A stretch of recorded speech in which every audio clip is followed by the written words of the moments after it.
तो आज हम लोग शुरू कर रहे हैं बेटा एफएम का हमारा नया चैप्टर। नाम है कॉस्ट ऑफ कैपिटल।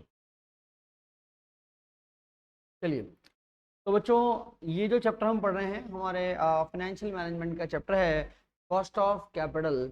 अब देखो, जैसे हिंदी में इसको बोलते हैं बेटा हम लोग पूंजी की लागत। में से कहा जाएगा पूंजी की लागत।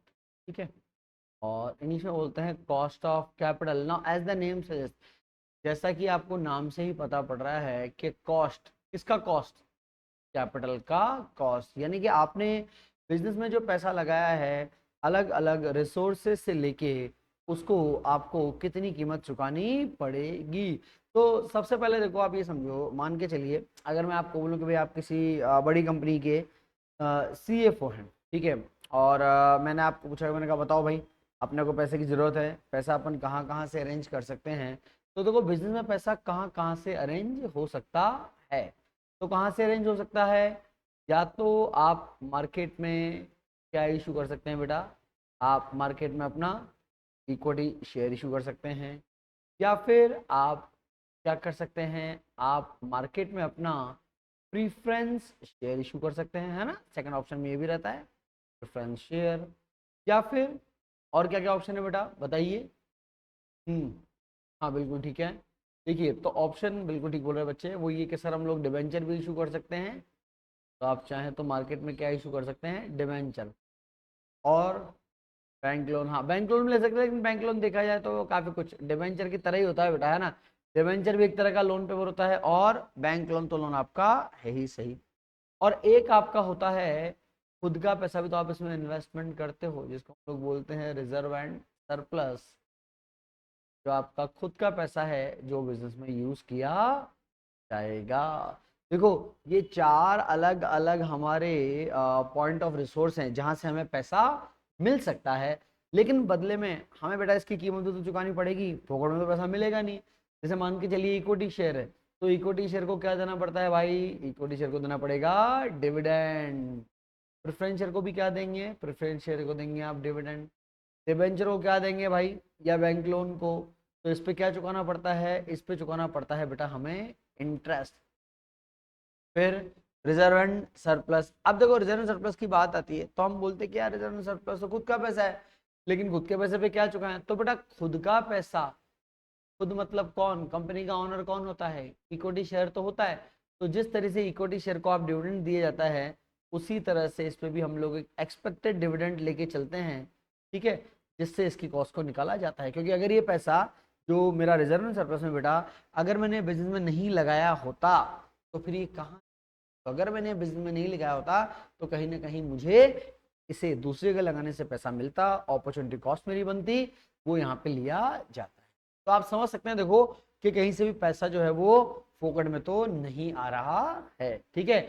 अलग अलग रिसोर्सेज हैं जहां से अलग अलग तरीके से पैसा लिया जाता है, ठीक है।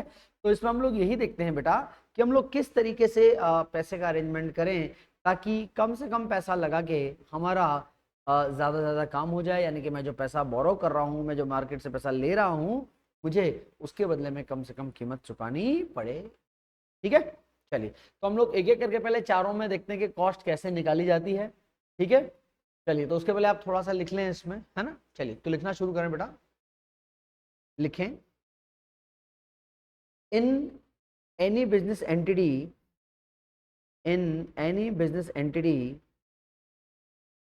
Any business entity, the requirement of finance, the requirement of finance can be fulfilled, can be fulfilled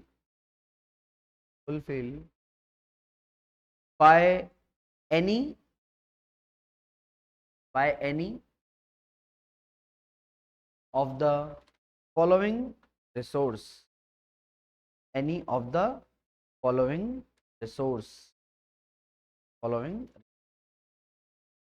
ठीक है। तो चलिए, इन चारों को लिख लें आप, ये चार रिसोर्स हैं जहां से आपको पैसा मिल सकता है ना। जल्दी से लिख लीजिए इसको फटाफट चारों को।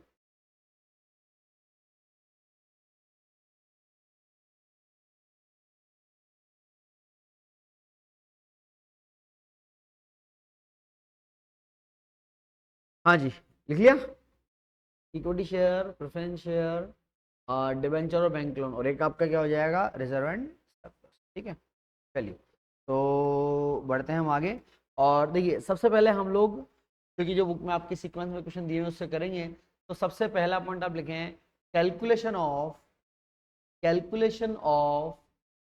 Cost of debenture, calculation of cost of debenture, है ना। सबसे शुरुआत पहले हम लोग यहाँ से करें, कॉस्ट ऑफ, ठीक है, cost of debenture oblique debt capital भी इसको बोलते हैं बेटा, डेट कैपिटल, कैपिटल या डिबेंचर।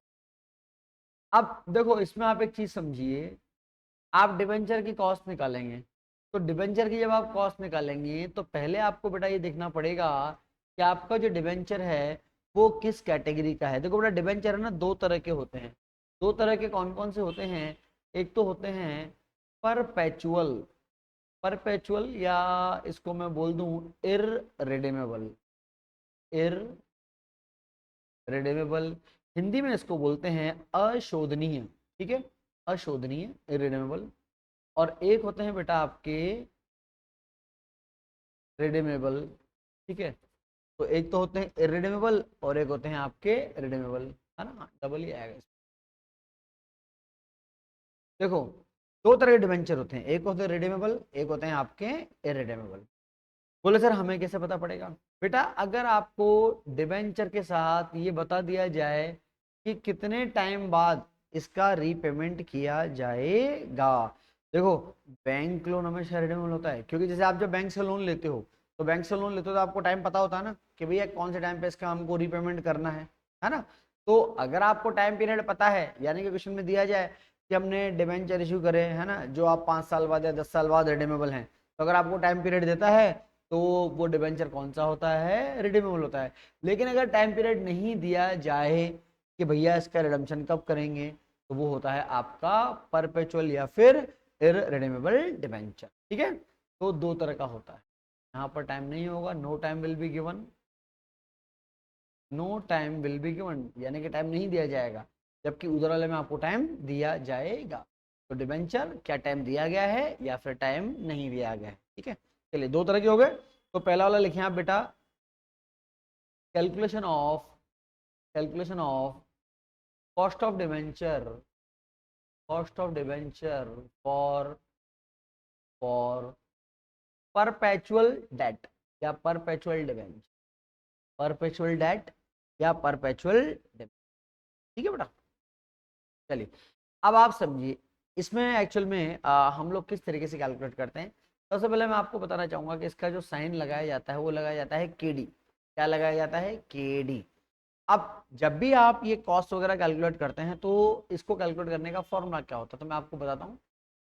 पहले हम लोग कैलकुलेट करते हैं केडी बिफोर टैक्स, ठीक है, केडी बिफोर टैक्स, यानी कि टैक्स का एक्सपेंसेस में माइनस नहीं किया गया है। तो उसको निकालने का तरीका होता है बेटा, फॉर्मूला लिख लें साथ साथ, interest divided by net proceed, net proceed multiply by 100। तो हमारा फॉर्मूला है interest divided by net proceed multiply by 100, है ना, ये हमने निकाला केडी बिफोर टैक्स। और अगर हमें निकालना हो केडी आफ्टर टैक्स कितना पड़ रहा है, तो आफ्टर टैक्स निकालने का फॉर्मूला बहुत सिंपल होता है बेटा। आप पहले निकालेंगे ऊपर वाले फॉर्मूला से केडी बिफोर टैक्स, ठीक है, और उसको हमें मल्टीप्लाई करना है, इससे मल्टीप्लाई करोगे भाई, इसको मल्टीप्लाई करोगे आप 1 माइनस टैक्स रेट से, ठीक है।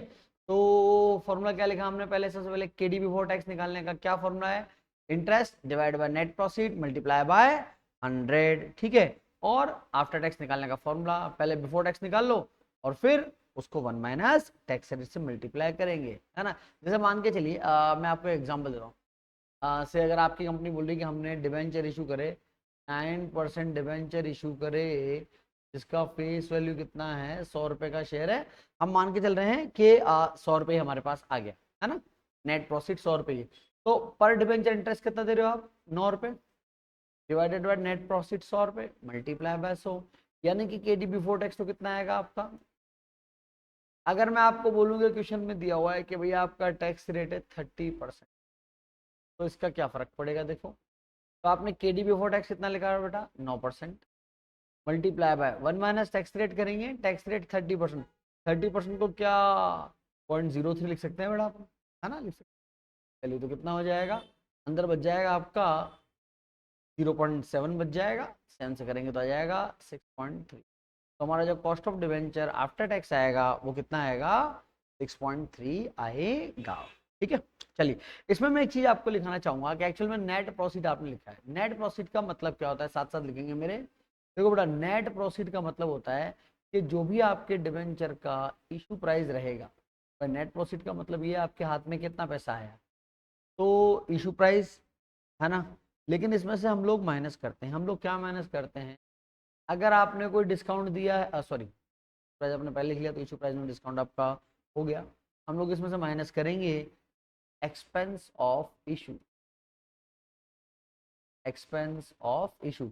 जैसे मान लो आपने इशू करने के टाइम कोई लीगल एक्सपेंस पे करा या कोई अंडरराइटिंग कमीशन वगैरह पे करा, तो जो खर्चा आपका कट गया, मान लो आपने 100 रुपये का डिवेंचर 100 रुपये में इशू करा, लेकिन 2 रुपये अंडरराइटिंग कमीशन लग गया, तो इसका मतलब आपके हाथ में पैसा कितना आया, बोले पैसा आया सर सिर्फ और सिर्फ 98।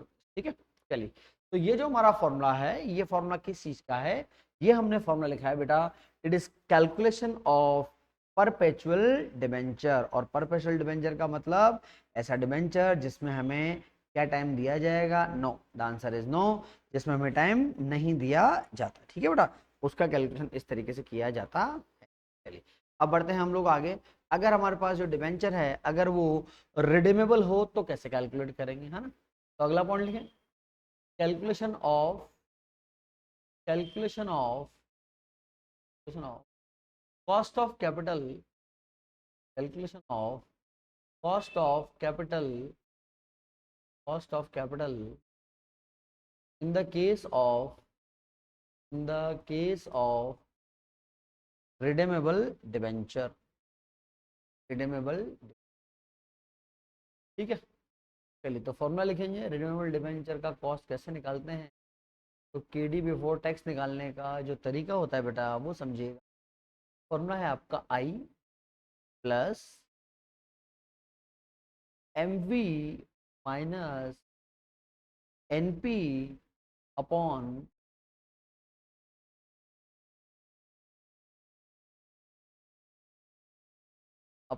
एन एंड होल डिवाइडेड, सारा जो सारा ना पूरा पूरा डिवाइड करेंगे अपन, कितने से डिवाइड करेंगे, डिवाइड करेंगे P plus N P divided by 2 and this whole will be multiply by। ठीक है, चलिए ये फॉर्मूला है किसका, रिडीमेबल डिबेंचर। ठीक है बेटा, जिसमें आपको टाइम पीरियड दिया जाएगा, तो I plus M V minus N P upon N divided by M V plus N P upon 2 multiply by 100। ठीक है, अभी आपके माइंड में कुछ बोले सर ये कौन कौन से वर्ड लिखे हैं, चलिए तो मैं सबका मीनिंग कर एक एक करके आपको लिखाता हूँ। ध्यान रखिए, देखो जब एग्जाम में क्वेश्चन आता है ना तो वहां भी आपको लिखना चाहिए, क्या लिखना चाहिए, सबसे पहले आई, आई का मतलब क्या है बेटा, आई का मतलब है हमारा इंटरेस्ट। ठीक है, यानी कि एक डिवेंचर पे आप कितना इंटरेस्ट दोगे वो इंटरेस्ट। एमवी का क्या मतलब है बेटा, एमवी का मतलब होता है हमारा मैच्योरिटी वैल्यू। देखो मैच्योरिटी वैल्यू का क्या मतलब है, जैसे मान के चलिए मैं आपको बोल रहा हूँ the company issue a debenture at face value या एट पार, है ना, in 2025 this debenture is going to be redeemable after 10 year at 5% premium, after 10 year at 5% premium, यानी कि मैं 10 साल बाद इनको जो रीपेमेंट करूंगा वो 5% प्रीमियम पे करूंगा। यानी कि बेटा आप 100 की जगह कितना पैसा देंगे, 100 की जगह देंगे आप 105। ठीक है, एमवी का मतलब होता है मैच्योरिटी वैल्यू, हिंदी में बोलते हैं इसको परिपक्वता मूल्य, है ना, यानी कि आप मैच्योरिटी पे क्या देंगे। एनपी का मतलब ऑलरेडी मैं लिखा चुका हूँ, नेट प्रोसीड, यानी कि जो आपको हाथ में मिलेगा पैसा उसको बोलते हैं हम लोग नेट प्रोसीड।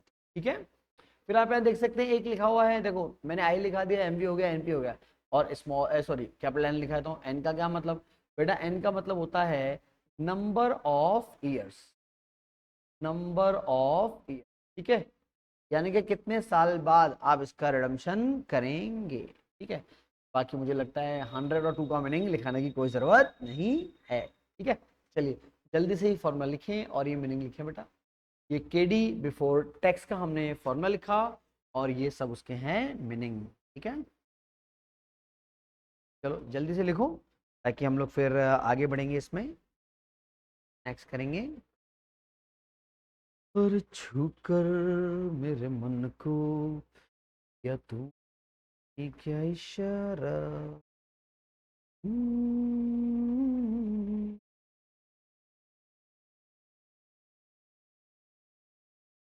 मेरे मन, जल्दी कॉपी करो बेटा फटाफट से, फिर हम बढ़ेंगे आगे। हम्म।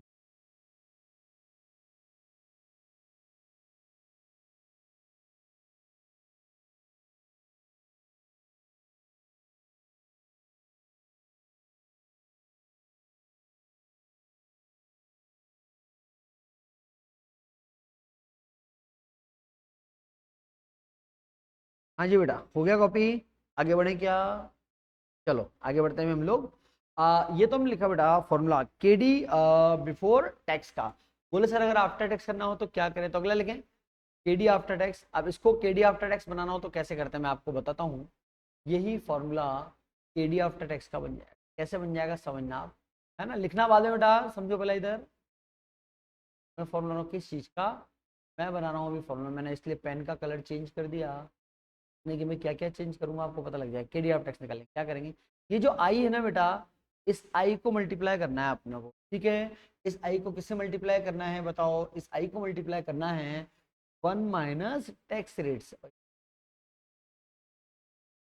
इंटरेस्ट को मल्टीप्लाई करेंगे किससे, 1 माइनस टैक्स रेट से मल्टीप्लाई करेंगे, है ना। जैसे आपका मान लो इंटरेस्ट है 9 रुपए और टैक्स रेट है 30%, तो इंटरेस्ट रेट अगर 9 रुपए है तो 9 रुपए का इंटरेस्ट और मल्टीप्लाई बाय, जैसे अगर टैक्स रेट आपका 30% है, 1 माइनस 0.3 हो जाएगा बेटा, यानी कि 0.7 को 9 से मल्टीप्लाई करेंगे तो यह आएगा मेरा 6.3, यानी कि यहाँ आ जाएगा 6.3, और फिर उसके बाद ये वाली कैलकुलेशन सॉल्व कर लेंगे, बची ये और ये, यहाँ 6.3 आ जाएगा। तो आप समझिए अगर ये बिफोर टैक्स होता तो इस आई की वैल्यू रखता मैं 9 रुपए, बराबर है, आई की वैल्यू 9 रुपए रखता। लेकिन अगर मुझे क्रेडिट आफ्टर टैक्स निकालना है तो इस आई की वैल्यू कितनी आएगी बेटा, 6.3 आएगी, है ना। चलिए जल्दी इसको इसको लिखें, मैं आपको एक क्वेश्चन सॉल्व कराता हूँ, है ना, ताकि आपको थोड़ा सा और बढ़िया इस पे एक ग्रेस्पिंग क्वेश्चन पे आ जाएगी, है ना। जल्दी से इसको कॉपी करें बेटा, फिर हम लोग इसको सॉल्व करते हैं, ठीक है। जल्दी जल्दी करो राजा बेटा, जल्दी करो।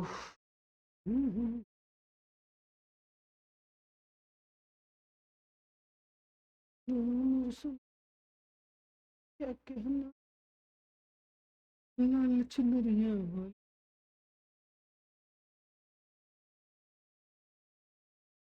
चलो हो गया कॉपी। तो अब हम शुरू करते हैं जल्दी से हमारा 2, ठीक है। चलिए क्वेश्चन नंबर 2, ठीक है, ये आपका क्वेश्चन नंबर 2 हम सॉल्व कर रहे हैं। 1 में आपको दे रहा हूँ, अच्छा एक चीज आप ध्यान रखिएगा, मैं कुछ क्वेश्चंस आपको होमवर्क में देता हूँ बेटा, है ना। अगर आपसे क्वेश्चन नहीं हो रहे हैं, है ना, या किसी क्वेश्चन में आपको दिक्कत आ रही है तो प्लीज आप मेरे को बता दीजिएगा, है ना, या तो मैं उसको क्लास में सॉल्व करा दूंगा या फिर मैं आपको उसका सॉल्यूशन भेज दूंगा, ठीक है, ताकि आपको दिक्कत नहीं हो। चलिए तो विदाउट वेस्टिंग टाइम बढ़ते हैं हम क्वेश्चन नंबर 2 की तरफ। क्वेश्चन नंबर 2 में क्या लिखा हुआ है देखो, बड़ा करते हैं इसका फॉन्ट थोड़ा सा, पीछे नजर आ रहा है बेटा आपको, है ना। तो क्वेश्चन नंबर 2 में लिखा हुआ है, गणेश लिमिटेड ने इशू करा है, क्या इशू करा है, 2010%, यहाँ इसने खुद ही लिख के दे दिया, क्या लिख के दे दिया, redeemable debenture of 100 each eight a discount of 5%, ठीक है। फ्लोटेशन कॉस्ट है, फ्लोटेशन कॉस्ट, फ्लोटेशन यानी कि इशू करने पे खर्चा लगा कितना, 6,000 रुपए का लगा है। The debenture are redeemable after 5 year, 5 साल बाद इनका होना है रिडम्पशन। चलिए कैलकुलेट करना है बिफोर टैक्स और after tax cost of debt, assuming tax rate कितना है 30%। ठीक है बेटा, चलिए तो शुरू करते हैं इसको। तो इसमें आप देखो ना, एक चीज हमेशा समझना, जब भी आप सॉल्व कर रहे हैं तो सॉल्व कर रहे हैं तो पहले ये जितने पैरामीटर हैं इन सब की वैल्यू हमको एक एक करके लिखनी चाहिए। ठीक है, चलिए तो लिखते हैं हम लोग फटाफट से। देखो सबसे पहले अगर मैं बात करूं इंटरेस्ट की, तो राजा बेटा इंटरेस्ट देखो कितना है, 10% इंटरेस्ट दे रहे हो ना आप। डिबेंचर कितने का है, 100 रुपए का। अच्छा ये ध्यान रखिएगा, इंटरेस्ट हो या डिविडेंड हो, कैलकुलेशन हमेशा किस पे होती है, कैलकुलेशन होती है हमेशा फेस वैल्यू पे, है ना, ये ध्यान रखिएगा। तो आप एक काम करो, एक नोट भी यहाँ पे लिखो फटाफट से। चलिए एक नोट लिखें जल्दी से, देखो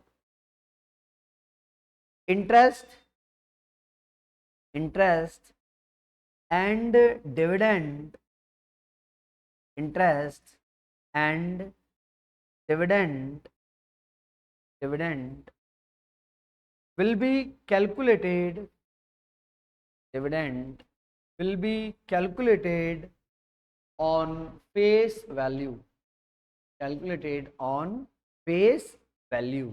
ठीक है, चलिए जी। तो सबसे पहले आपके डिबेंचर की फेस वैल्यू देखो 100 रुपये है, और इंटरेस्ट रेट कितना है हमारा 10%। ठीक है, यानी कि हर एक डिबेंचर पे आप कितना इंटरेस्ट चुकाओगे, 10 रुपये चुकाओगे पहली बात। एम बी मैच्योरिटी वैल्यू, अब मैच्योरिटी वैल्यू के बारे में क्या बोल रहा है कि debenture are renewable after 5 year. ये बोल रहा है कि भाई मैं 5 साल बाद रिडम्पशन करूंगा, लेकिन ये मुझे नहीं बता रहा है कि मैं रिडम्पशन कितने पे करने वाला हूँ। अगर क्वेश्चन साइलेंट है तो ध्यान रखिए, इशू भी फेस वैल्यू पे होता है और रिडम्पशन भी फेस वैल्यू पे होता है। ये नोट भी काम आएगा, लिखो इसको भी जल्दी से, चलो लिखो लिखो लिखो। In the absence of information, in the absence of information, absence of information, issue price, issue price and maturity value, issue price and maturity value, maturity value, maturity value will be same as face value,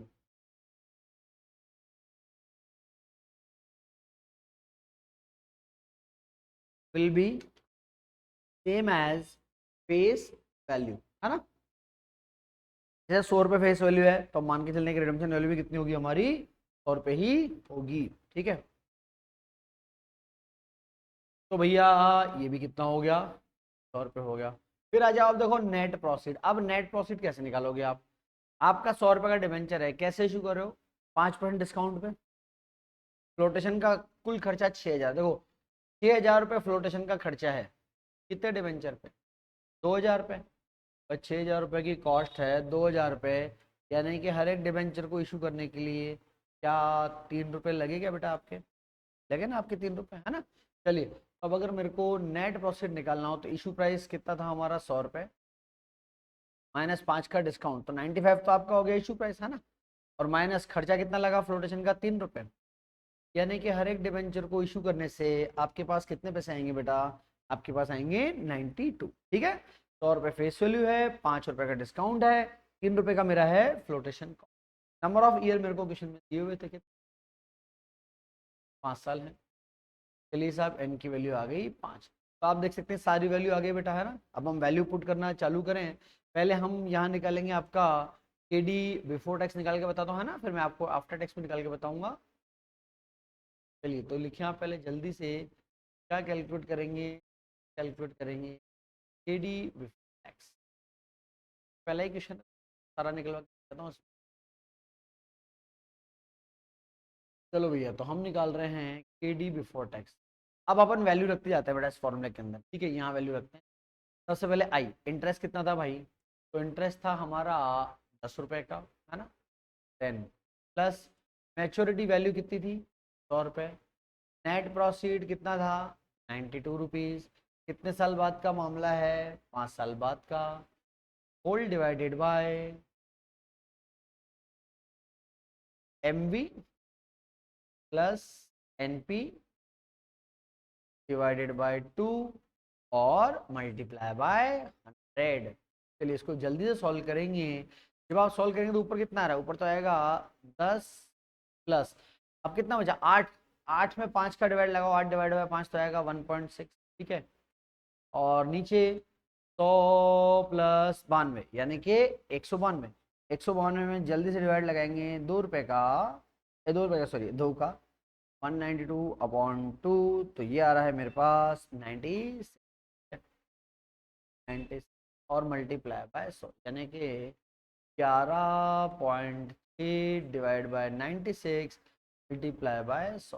मेरा जो cost of debenture है before tax वो कितना आ रहा है, 11.6 divided by 96 multiply by 100। तो बेटा ये आ रहा है 12.08। क्या आ रहा है, 12.08%। ठीक है, ये आपका पहला आंसर 12.08%। ठीक है बेटा, तो ये तो हमारा कौन सा हो गया, ये हो गया हमारा केडी बिफोर टैक्स, है ना। चलिए हाँ, इसका फोटो ले लो, एक काम करो जल्दी से, हाँ इसका फोटो ले लें, फिर हम लोग आगे बढ़ जाएंगे। क्या होता, आप वीडियो पॉज, जो बच्चे वीडियो देख रहे हैं वीडियो पॉज करके लिख लें।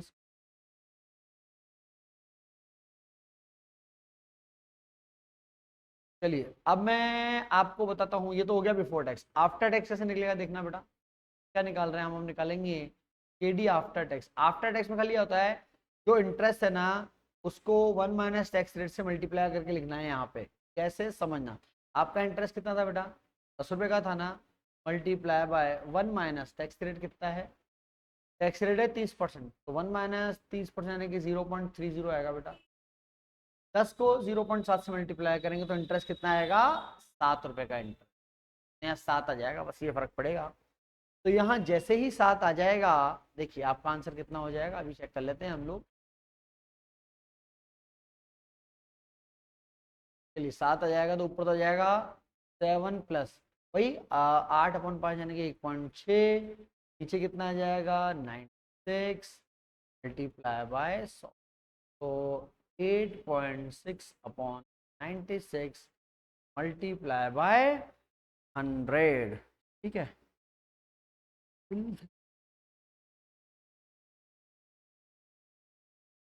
ये आ रहा है 8.958,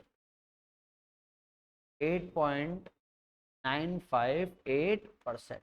ठीक है बेटा, तो ये आपका देखिए 8.958% ये आया बेटा हमारा। देखिए कॉस्ट ऑफ डिवेंचर, ठीक है, दोनों हमने आंसर निकाले, बिफोर टैक्स आफ्टर टैक्स। अच्छा, इसमें देखिए एक क्वेश्चन आपके माइंड में आ सकता है कि सर बिफोर टैक्स क्या होता है, आफ्टर टैक्स क्या होता है। ठीक है, वैसे तो ये हम लोग लिवरेज में आगे पढ़ेंगे, पर कोई इशू नहीं, मैं नेक्स्ट क्लास में आपको करा दूंगा एक्चुअल में, क्योंकि जो इंटरेस्ट होता है के बाद टैक्स माइनस किया जाता है, तो ये चीज हम एक काम करेंगे आपको, चलो एक काम करते हैं अभी डिस्कस करके बताते हैं, ताकि ये भी कंफ्यूजन आपका दूर हो जाएगा। देखो ये क्या होता है before tax after tax, meaning समझ। सबसे पहले होता है सेल्स। सेल्स में से हम लोग बचपन में माइनस करते थे, क्या माइनस करते थे राजा बेटा, हम माइनस करते थे कॉस्ट ऑफ गुड्स सोल्ड। अगर आपको याद आ जाए तो बहुत बढ़िया बात है, नहीं याद आए तो भी कोई दिक्कत वाली बात नहीं है, या फिर आपने मार्जिनल कॉस्ट पढ़ा है तो मैं उसके हिसाब से भी आपको पढ़ा सकता हूँ। कैसे भाई, अगर आप सेल्स में से क्या माइनस करेंगे, माइनस करेंगे आपका वेरिएबल कॉस्ट, है ना। तो सेल्स में से वेरिएबल कॉस्ट माइनस करते हैं तो क्या आता है बेटा, आता है कंट्रीब्यूशन, है ना। और कंट्रीब्यूशन में से हम माइनस करते हैं, क्या माइनस करते हैं, fix cost other than interest. Fix cost other than interest यानी कि मैं इंटरेस्ट छोड़ के अगर बाकी चीज माइनस करूं, तो जो प्रॉफिट आपके पास बचता है उस प्रॉफिट को बोलते हैं ईबीआईटी। ईबीआईटी का मतलब होता है earning before interest and tax, earning before interest and tax. ठीक है, अब क्या होता है कि इस ईबीआईटी में से माइनस यहीं पर करेंगे, क्या माइनस करेंगे हम लोग, इंटरेस्ट माइनस, इंटरेस्ट माइनस करते हैं बेटा, तो हमारे पास बचता है ईबीटी यानी कि अर्निंग बिफोर टैक्स, जिसको हम लोग प्रॉफिट बिफोर टैक्स भी बोलते हैं। और फिर इसमें से माइनस करते हैं, क्या माइनस करते हैं, इसमें हम टैक्स माइनस करते हैं, तो आता है हमारे पास अर्निंग आफ्टर टैक्स यानी कि प्रॉफिट आफ्टर टैक्स। ठीक है, तो आप प्रॉफिट आफ्टर टैक्स आता है, इस प्रॉफिट आफ्टर टैक्स के बाद क्या माइनस करते हैं बेटा, इसमें से माइनस करते हैं प्रेफरेंस शेयर का डिविडेंड। जब आप इसमें से प्रेफरेंस शेयर का डिविडेंड माइनस करते हैं, तो जो प्रॉफिट बचता है बेटा उसको हम लोग बोलते हैं, तो हम लोग क्या बोलते हैं, उसको बोलते हैं profit for equity share holder. ये जो प्रॉफिट बचता है, और फिर इस profit for equity share holder के किए जाते हैं नॉर्मली दो पार्ट कैसे किए जाते हैं कि इसमें से कुछ पैसा तो इक्विटी शेयर को दिया जाएगा एज ए डिविडेंड, और कुछ पैसा कंपनी अपने पास रोक के रखती है ना, ताकि फ्यूचर के प्रोजेक्ट पूरे करने काम करने आगे, तो जो पैसा कंपनी रोक लेती है उसको हम लोग बोलते हैं रिटेन अर्निंग। ठीक है बेटा, ये दो पार्ट होते हैं। तो आप देखो, चाहे इक्विटी शेयर का डिविडेंड हो चाहे प्रेफरेंस शेयर का डिविडेंड हो, ये टैक्स के खर्चे को काटने के बाद आते हैं, जबकि इंटरेस्ट का खर्चा टैक्स के खर्चे को काटने के पहले आता है। तो हमें दिखाना पड़ता है, क्योंकि हम जब कंपेयर करेंगे, मान लो आपको बाजार से पैसा उठाना है, तो आप ये देखोगे ना कि भाई मैं डिबेंचर इशू करूं या मैं इक्विटी शेयर इशू करूं या मैं प्रेफरेंस शेयर इशू करूं, तो कंपैरिजन सबका सेम लेवल पे होना चाहिए।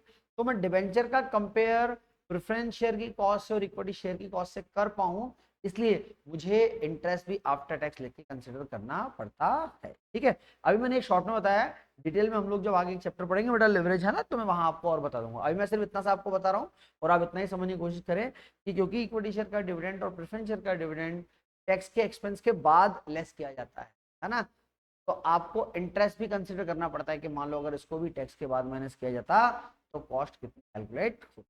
ठीक है, चलिए, लोड लेने की जरूरत नहीं ज्यादा है ना, ये अभी यहाँ पे काम का है भी नहीं, वर्ड आया था इसलिए मैंने आपको समझाया ना, ये बाद में हम लोग पढ़ेंगे वैसे।